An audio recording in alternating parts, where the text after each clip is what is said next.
یہ دنیا کے سامنے حضرت امام نے اپنا اسوہ رکھا کہ یہی تو پیغام میں دینے آیا ہوں، یہی تو جو ہے وہ تحریر میں نے کربلا کی ریت پر اپنے خون سے رقم کرنی تھی کہ یہ سر کٹ سکتا ہے لیکن جھکے گا تو صرف اپنے مالک کی چوکٹ پہ جھکے گا، یزید کے سامنے یہ سر جھک نہیں سکتا ہے۔ تو حضرت امام حمام رضی اللہ تعالیٰ عنہ نے کربلا کے تپتے ہوئے ریگزار میں جب 72-73 لاشیں خیموں کے سامنے پڑے تھے اور اتنے زخم کلیجے پہ تھے، راوی کہتا ہے کہ جب آپ کی قمیض اتاری گئی تو 113 سوراخ اس میں تیروں کے تھے، 33 زخم نیزوں کے تھے، 34 گھاؤ تلواروں کے تھے، اتنے زخم جسم کے اندر اور جسم چور ہے زخموں سے۔ لیکن حضرت امام حسین نے جب پیشانی سجدے میں رکھی تو آخری لفظ یہ تھے، اللہم رضن بقضائک وصبرا علی بلائک تسلیما لامرک سبحان ربی الاعلی۔ مالک تیری تقدیر پہ راضی ہو گیا ہو، مالک زخم سہتے بھی میں مسکرا رہا ہوں، مالک تیری طرف سے جو دکھ آئے میں نے ان کو قبول کیا، جے سونا میرے دکھ وچ راضی تے میں سکھ نو چلے ڈاواں، مالک میں سب کچھ قبول کیا، حسین تیری رضا پہ راضی ہے، میرے مالک تو بھی بتا تو بھی حسین پہ راضی ہوا ہے کہ نہیں ہوا ہے۔ آواز آ رہی تھی اس پیاسے پر علی شیر خدا کو ناز ہے، اس نواسے پر محمد مصطفیٰ کو ناز ہے، اوروں نے بھی سجدہ کیا پر اس کا عجب انداز ہے، اس نے وہ سجدہ کیا جس پر خدا کو ناز ہے۔ اے حسین ابن علی تم پر سلام، ناز شعال نبی تم پر سلام۔ آج لہجہ بھی دم توڑ رہا ہے اور سورج بھی درد غروب سے زرد ہو رہا ہے، وقت کے دامن میں گنجائش نہیں کہ میں اس مضمون کو چھیڑوں، آؤ ہم سلام کرتے ہیں۔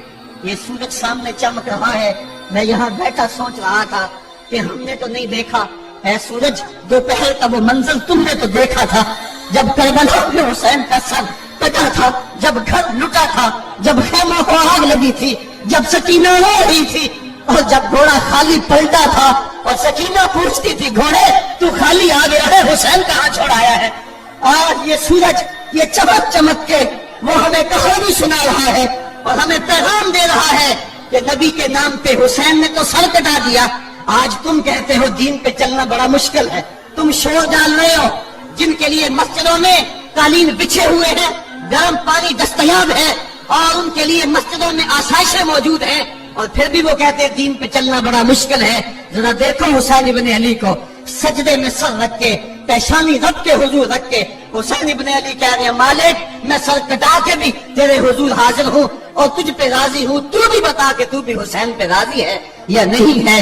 اے حسین ابن علی تم پر سلام، ناز شعال نبی تم پر سلام، تم پہ لاکھوں رحمتیں لاکھوں سلام، اے شہیدان محبت کے امام، لالا گوں لالا بدن لالا چمن، اے چمن اندر چمن اندر چمن، زندگی ہی زندگی تیری حیات، اے حیات اندر حیات، افتخار ملت بیضا ہے تو، رب کعبہ کی قسم یکتا ہے تو، فخر کا دل میں دریچہ باز کرنا چاہیے، جن کا تو آقا ہے ان کو ناز کرنا چاہیے۔ آج ہم ناز کرتے ہیں حسین ابن علی پہ، ہم حسین والے نہیں ہیں، ہم واہ حسین والے ہیں۔ واہ حسین تیری عظمت کو سلام، اتنے زخم کلیجے پہ ہو تو کھڑا نہیں ہوا جاتا، لیکن جبر کے خلاف کتنی قوت سے کھڑا ہے۔ حسین ابن علی نے اپنا نمونہ لوگوں کے سامنے رکھنا تھا۔ اقبال کہتا ہے سرخ رو عشق غیور از خون او، شوقیے این مصرع از مضمون او۔ یزید مٹ گیا، یزید کا نام مٹ گیا، اس کا تشخص مٹ گیا، حسین کل بھی زندہ تھا، حسین آج بھی زندہ ہے۔ مرتا تو وہ ہے جس کی فکر مر جائے، مرتا تو وہ ہے جس کا نصب العین مر جائے، مرتا تو وہ ہے جس کا مشن ختم ہو جائے۔ حسین کا نصب العین زندہ، حسین کی فکر زندہ، حسین کا مشن زندہ، حسین زندہ، حسین کا نانا بھی زندہ۔ آج بھی ہزاروں کروڑوں اربوں انسان حسین کا نام لے کے جی رہے ہیں۔ میں کہتا ہوں اگر کوئی یزید کا نام بھی لیتا ہے تو وہ سر جھکا کے دیتا ہے۔ کیسا تمہارا لیڈر ہے جس کا نام لیتے ہوئے بھی تمہیں شرم آتی ہے؟ نام لینے سے پہلے سر جھکاتے ہو، نام لیتے ہوئے پسینہ پسینہ ہوتے ہو، نام لینے کے بعد منہ چھپا لیتے ہو۔ تمہیں اپنے قائد اور اپنے لیڈر کا نام لیتے بھی شرم آتی ہے، اور جب ہمارے لبوں پہ نام حسین آتا ہے ہمارا قد اونچا ہو جاتا ہے، ہمارا سر فخر سے بلند ہو جاتا ہے۔ فخر کا دل میں دریچہ باز کرنا چاہیے، جن کا تو آقا ہے ان کو ناز کرنا چاہیے۔ تو حسین ابن علی نے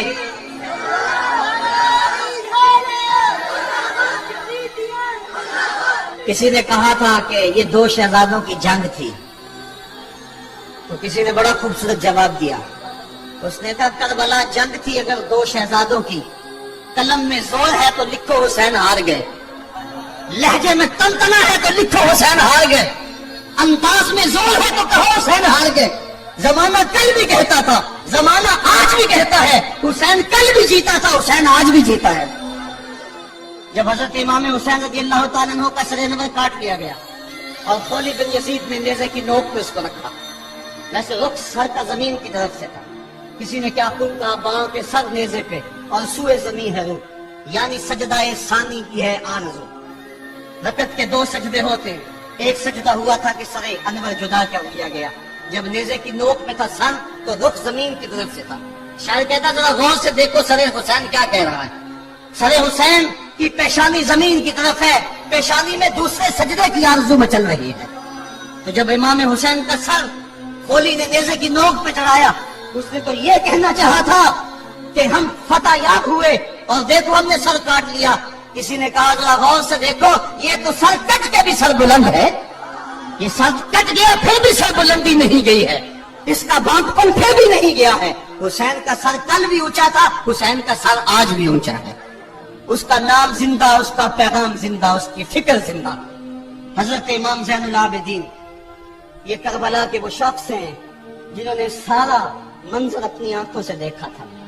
اتنے دکھ کسی کو نہیں پہنچے جتنے زینب اور زین العابدین کو پہنچے ہیں. سب منظر کھلی آنکھوں سے دیکھا.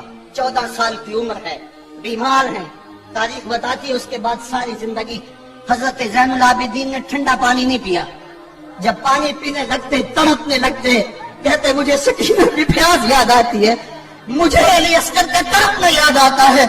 ساری زندگی پہ ٹھنڈا پانی نہیں پیا. حضرت امام زین العابدین نے یہ سارا منظر کھلی آنکھوں کے ساتھ دیکھا تھا. اور پھر آپ نے دمشق کے بازاروں میں بھی اور کوفے کی گلیوں کے اندر بھی سروں کا یہ قافلہ اپنی قیادت کے اندر جو ہے وہ گزارا تھا. جب یزید کے دربار کے اندر حضرت امام زین العابدین پہنچے تو یزید نے پہلے تو جو ہے وہ دکھ کا اظہار کیا. بعض لوگ یہاں سے یزید کی بریت کا اعلان کرتے ہیں. یہاں کسی نے بڑی خوبصورت بات کہی کہ قاتل کی پشیمانی مقتول کی اہمیت کو تو بڑھا سکتی ہے لیکن اس کے دامن سے قتل کے داغ کو نہیں دھو سکتی. تو اس نے یہ سب کچھ کیا، یہ بس اس کے قصلے تھے جو وہ بہانے لگا. لیکن بعد میں اس نے حضرت امام حسین رضی اللہ تعالی عنہ کے دانتوں کے اوپر جو ہے وہ چھڑی مارنا شروع کر دی. تو حضرت ابو برزہ اسلمی صحابی رسول وہاں موجود تھے، وہ کھڑے ہو گئے، بدن کانپتا ہے ان کا. کہنے لگے ظالم ارفع کدیبہ کا، یہاں اپنی چھڑی ہٹا لے. میں نے اپنی ان آنکھوں سے دیکھا ہے کہ کان رسول اللہ صلی اللہ علیہ وسلم یلسمہ، حضور نے ان ہونٹوں کو خود چوما ہے. تو یہ کہہ کہ آپ دربار سے نکل گئے اور روتے پھر آپ کے بدن پہ کب کی بیداری تھی.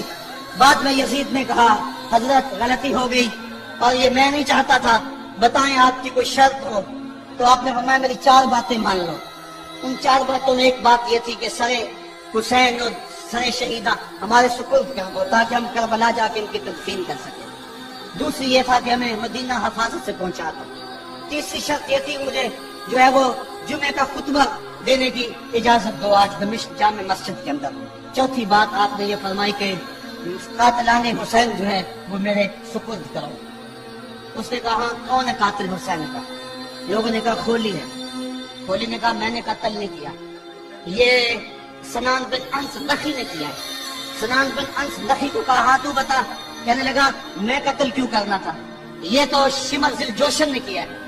شمر ذی الجوشن کو کہا تو بتا. کہنے لگا میں نے قتل نہیں کیا، میرا کون سا حسین نے کچھ بگاڑا تھا، قتل اس نے کیا ہے جس کی حکومت کو خطرہ تھا. تو یہ ہے وہ ہے قاتل حسین کا. اب یزید کہنے لگا تمہاری یہ شرط تو میں پوری نہیں کر سکتا، یہ بات تو پوری نہیں کر سکتا، اب خطبہ دے لو. اب حضرت امام زین العابدین خطبہ دینے کے لیے کھڑے ہوئے. خطابت تو اس گھر کی لونڈی ہے، جب یہ بولتے ہیں تو حکمت کے موتی دولتے ہیں. جو ہی امام زین العابدین کھڑے ہوئے، 14 سال عمر ہے اور دمشق کی جامع مسجد ہے. یزید بھی بیٹھا تھا، یعنی سلطنت بھی تھے، عوام کا بھی ہجوم تھا. جب آپ نے خطبہ شروع کیا لوگ زاروں کے تاں رونے لگے اور آپ نے اہل بیت کے مناقب جب لوگوں کے سامنے رکھے تو یزید گھبرا گیا کہ کہیں لوگ میرے گریبان تک نہ پہنچے. اس نے مؤذن کو اشارہ کیا جلدی جلدی اذان پڑھو. تو جب اس نے کہا اللہ اکبر اللہ اکبر تو حضرت شہزادہ زین العابدین نے کہا کہ اس کے اندر کوئی شک نہیں کہ اللہ سب سے بڑا ہے. جب شہادتین کا کہا اشہد ان لا الہ الا اللہ, حضرت امام زین العابدین نے اس کے جواب کے اندر کہا ہاں ہاں اللہ کے علاوہ کوئی معبود نہیں ہے, اس کی گواہی ہم نے خون سے دی ہے, ہم نے اپنے لہو سے دی ہے اس کی گواہی. اور پھر اس کے بعد جب اشہد ان محمد رسول اللہ پہ لفظ آئے تو حضرت امام زین العابدین نے کہا یزید دیکھ اب اذان کے اندر تیرے نانے کا نام ہے یا میرے نانے کا نام ہے؟ آج بھی منبر پہ میرے نانے کا نام ہے.